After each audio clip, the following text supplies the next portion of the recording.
existence of Laplace transform of a real valued function, which is very, very important for our end semester examination. Let us see the statement.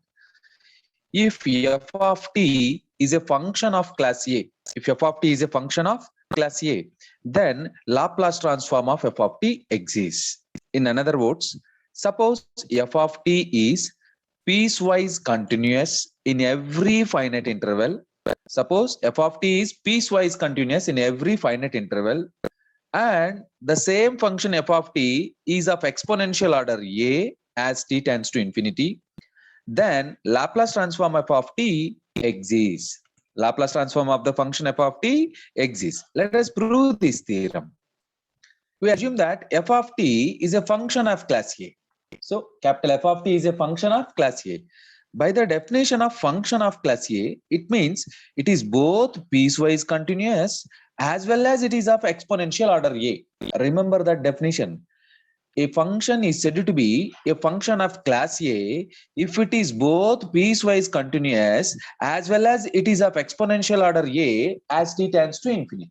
So here in the statement we have the function f of t is a function of class A. It means f of t is a piecewise continuous, f of t is a piecewise continuous function in every finite interval, and also f of t is of exponential order a as t tends to infinity. Right. Now we have to prove that Laplace transform of f of t exists. Our aim is to show that Laplace transform of f of t exists. What it means? You have to prove that the integral 0 to infinity e power minus st f of t dt exists. That's it. Now take t naught is a positive real number. T naught is any positive real number greater than 0. Then this integral 0 to infinity e power minus st f of t dt can be written like this. Sum of two integrals. Observe that. Integral 0 to t naught e power minus st f of t dt plus integral t naught to f infinity e power minus st f of t dt for any positive real number t naught. So it is obviously correct thing because t naught is finite. Between 0 and infinity there must be t naught.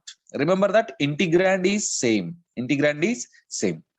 Now let us use the first property. Let it be equation number 1. Let us use the first property. F of t is piecewise continuous. F of t is piecewise continuous. What it means? In every finite interval, the function f of t is integrable. In every finite interval, the function f of t is integrable. It means integral 0 to t naught e power minus st f of t dt exists. Integral 0 to t naught f of t e power minus st dt exists. Let it be equation number 2. Now you observe that in equation number 1, the first integral in RHS is well defined or exists.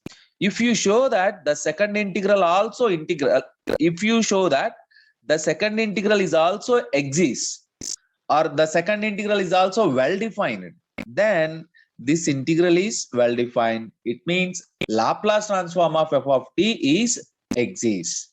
Right. Now go for the another definition.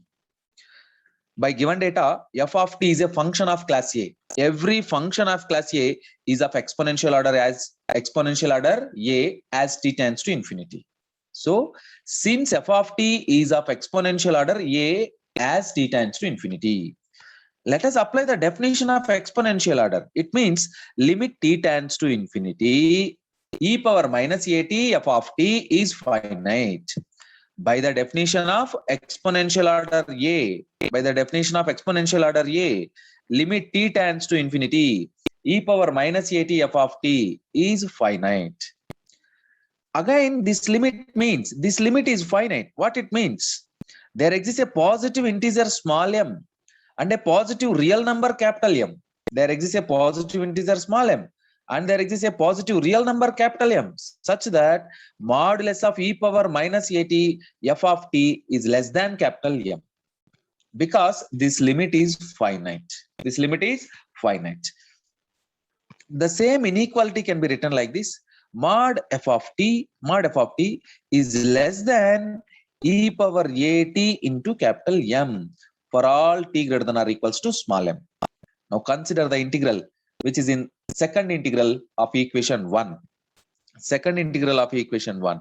Now mod integral t naught to infinity e power minus st f of t dt. So if you shift this mod into inside the integral, under the integral sign, if you shift this mod into the under the integral sign, then this becomes less than or equals to.